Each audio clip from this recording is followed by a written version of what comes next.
नाशिक शहरातील express in हॉटेलजवळील उड्डाणपुलावर आज सकाळी 6:30 वाजण्याच्या सुमारास दारूच्या बाटल्यांनी भरलेला क्रेटा कारचा भीषण अपघात झालाय। या अपघातामुळे काही काळ परिसरात एकच खळबळ उडाली। मिळालेल्या माहितीनुसार संबंधित क्रेटा वाहनात मोठ्या प्रमाणात मद्यसाठा वाहतूक केली जात होती। अपघात इतका जोरदार होता की गाडीतील मद्याच्या बाटल्या रस्त्यावर विखुरल्या। यावेळी काही नागरिकांनी त्या बाटल्या उचलण्याचा प्रयत्न केल्याचंही दिसून आलंय। दरम्यान खासगी वाहनातून एवढ्या मोठ्या प्रमाणात मद्य वाहतूक कशी केली जात होती याबाबत प्रश्न उपस्थित होत आहे। संबंधित वाहनाला मद्य वाहतुकीची परवानगी होती का?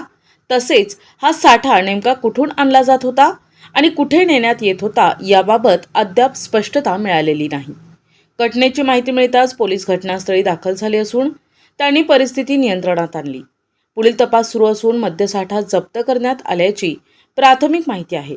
अपघातात कोणीही जखमी झाले का याबाबत अद्याप अधिकृत माहिती समोर आलेली नाही।